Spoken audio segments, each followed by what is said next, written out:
Assalamualaikum warahmatullahi wabarakatuh. Sehat selalu buat kalian semua. Perkenalkan, nama saya Redi Saputra, NIM 200803102047. Di sini saya akan memaparkan materi tentang mengenai transaksi istinha dan istinha paralel. Semoga materi kali ini bisa bermanfaat buat kalian semua. Langsung saja. Bai'il al-istinha atau bisa disebut dengan istinha merupakan kontrak jual beli dalam bentuk pemesanan pembuatan barang tertentu dengan kriteria dan persyaratan tertentu yang disepakati antara pemesan dan pembeli, dan penjual pembuat sani. Dibeli belum ada pada saat transaksi, melainkan harus dilunasi terlebih dahulu.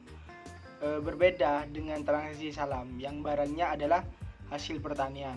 Pada transaksi istinha, barang yang diperjualbelikan biasanya adalah barang manufaktur. Adapun dalam hal pembayaran, transaksi istinha dapat dilakukan di muka melalui cicilan atau ditangguhkan sampai suatu waktu pada masa yang akan datang. Rukun transaksi istinha. Rukun transaksi istinha meliputi transaktor, yakni pembeli, mustahni, dan penjual sani. B. Objek agad meliputi barang dan harga barang istinha. Ijab kabul yang menunjukkan pernyataan kehendak jual beli istinha kedua belah pihak. Yang pertama yaitu transaktor. Transaktor terdiri atas pembeli dan penjual. Kedua transaktor disyaratkan memiliki kompetensi berupa skill balik dan kemampuan memilih yang optimal, seperti tidak gila, tidak sedang dipaksa, dan lain-lain yang sejenis. Adapun untuk transaksi dengan anak kecil dapat dilakukan dengan izin dan pantauan dari walinya. Terkait dengan penjual, DSN mengharuskan agar penjual menyerahkan barang tepat pada waktunya dengan kualitas dan jumlah yang telah disepakati. Penjual diperbolehkan menyerahkan barang kualitas dan jumlah yang lebih disepakati lebih cepat dari waktu yang disepakati dengan syarat kualitas dan jumlah barang sesuai dengan kesepakatan, dan tidak boleh menuntut tambahan harga dalam hal pesanan sudah sesuai dengan kesepakatan.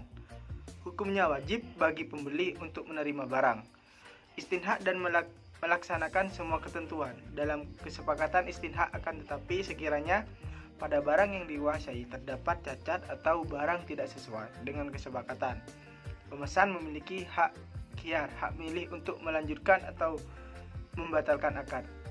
Dan yang kedua yaitu objek istinha. Rukun objek akad transaksi jual beli istinha meliputi barang yang diperjualbelikan dan harga barang tersebut. Terkait dengan barang istinha, DSN dalam fatwanya menyatakan bahwa ada beberapa ketentuan yang harus dipenuhi. Yang pertama, harus jelas spesifikasinya. Yang kedua, penyerahannya dilakukan kemudian. Waktu dan tempat penyerahan barang harus ditetapkan berdasarkan kesepakatan. Selanjutnya yaitu pembeli mustahni tidak boleh menjual barang sebelum menerimanya, dan tidak boleh menukar barang kecuali dengan barang yang sesuai jenis. Memerlukan proses pembuatan setelah akan disepakati. Barang yang diserahkan harus disesuai dengan spesifikasi pemesanan, bukan barang massal. Yang selanjutnya yaitu ijab kabul. Ijab dan kabul istinha merupakan pernyataan dari kedua belah pihak yang berkontrak dengan cara penawaran dari penjual bank syariah dan penerimaan yang dinyatakan oleh pembeli nasabah.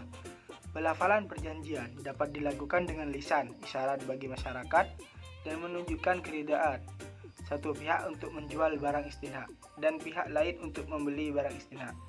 Menurut PSAK nomor 104 paragraf nomor 12, pada dasarnya istinha tidak dapat dibatalkan kecuali yang pertama yaitu kedua belah pihak setuju untuk menghentikannya, dan yang kedua, akad batal demi hukum karena timbul kondisi hukum yang dapat menghalangi pelaksanaan atau penyelesaian akad. Selanjutnya yaitu rukun transaksi istinha. Berdasarkan fatwa DSN nomor 6 2000 disebutkan bahwa akad istinha kedua antara bank sebagai pembeli dengan petani sebagai penjual harus dilakukan terpisah dari akad pertama. Adapun akad kedua baru dilakukan setelah akad pertama sah. Rukun-rukun yang terdapat pada akad istinha pertama juga berlaku pada akad istinha kedua. Pengawasan syariah transaksi istinha dan istinha paralel. Untuk memastikan kesesuaian syariah, terdapat praktik jual beli istinha dan istinha paralel. Biasanya melakukan pengawasan syariah secara periodik berdasarkan pedoman yang ditetapkan oleh Bank Indonesia. Pengawasan tersebut dilakukan untuk yang pertama memastikan barang yang diperjualbelikan tidak diharamkan oleh syariah Islam.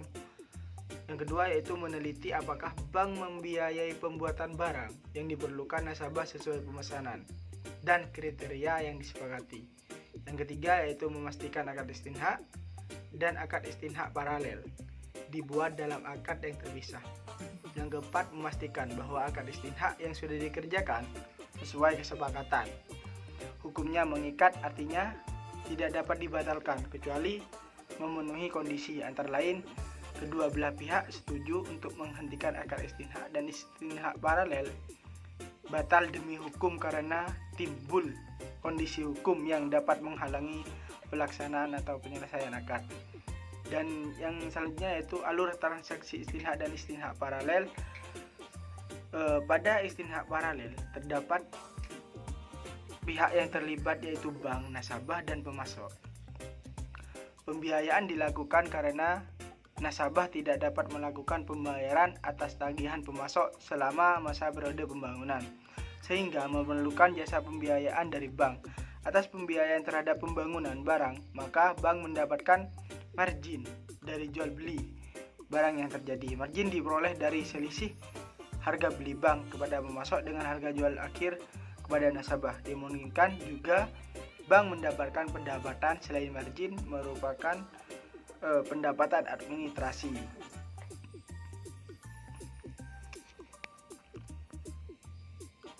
Yang selanjutnya yaitu teknis, merupakan dan penjualan transaksi istinha. Yang pertama yaitu teknis, perhitungan transaksi istinha. Ilustrasi transaksi teknis perhitungan transaksi dapat dilihat pada kasus berikut. Transaksi istinha pertama, contohnya yaitu untuk mengembangkan klinik ibu dan anak yang dikelolanya Dr. Ursila berencana menambah satu unit bangunan seluas 100 mm khusus untuk rawat inap di sebelah barat bangunan utama klinik. Untuk kebutuhan itu, Dr. Ursila menghubungi Bank Berkah Syariah untuk menyediakan bangunan sesuai dengan spesifikasi yang diinginkannya. Setelah serangkaian negosiasi beserta kegiatan survei untuk menghasilkan desain bangunan yang akan dijadikan acuan spesifikasi barang pada tanggal 10 Februari, ditandatanganilah akad transaksi istinha pada pengadaan bangunan untuk rawat inap. Adapun kesepakatan antara Dr. Ursila dengan bank yaitu Berkah Syariah adalah sebagai berikut, yaitu harga bangunan dengan senilai 150 juta rupiah, lama penyelesaian 5 bulan, paling lambat tanggal 10 Juli. Mekanisme penagihan 5 termin sebesar 30 juta rupiah per termin mulai tanggal 10 April. Mekanisme pembayaran setiap 3 hari setelah tanggal penagihan. Contoh yang kedua yaitu transaksi istinha kedua. Untuk membuat bangunan sesuai dengan keinginan Dr. Ursila pada tanggal 12 Februari, Bank Berkah Syariah memesan kepada kontraktor PT Tarik Konstruksi dengan kesepakatan sebagai berikut. Harga bangunan yaitu 130 juta rupiah, lama penyelesaiannya yaitu 4 bulan 15 hari, paling lambat tanggal 25 Juni.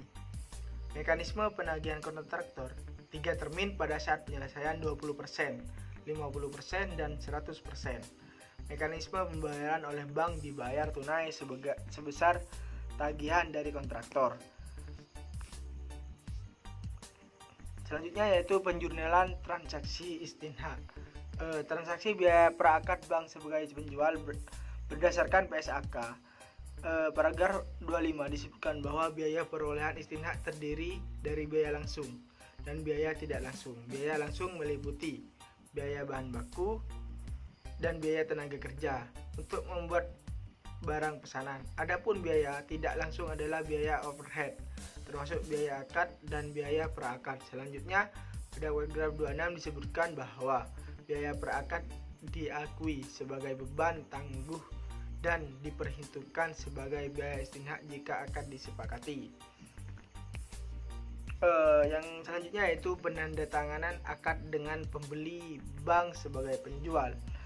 Pada saat ditandatangani antara bank dengan pembeli, tidak ada jurnal yang harus dibuat untuk mengakui adanya jual beli istinhak. Akan tetapi adanya kesepakatan jual beli istinhak ini menyebabkan pengeluaran perakad diakui sebagai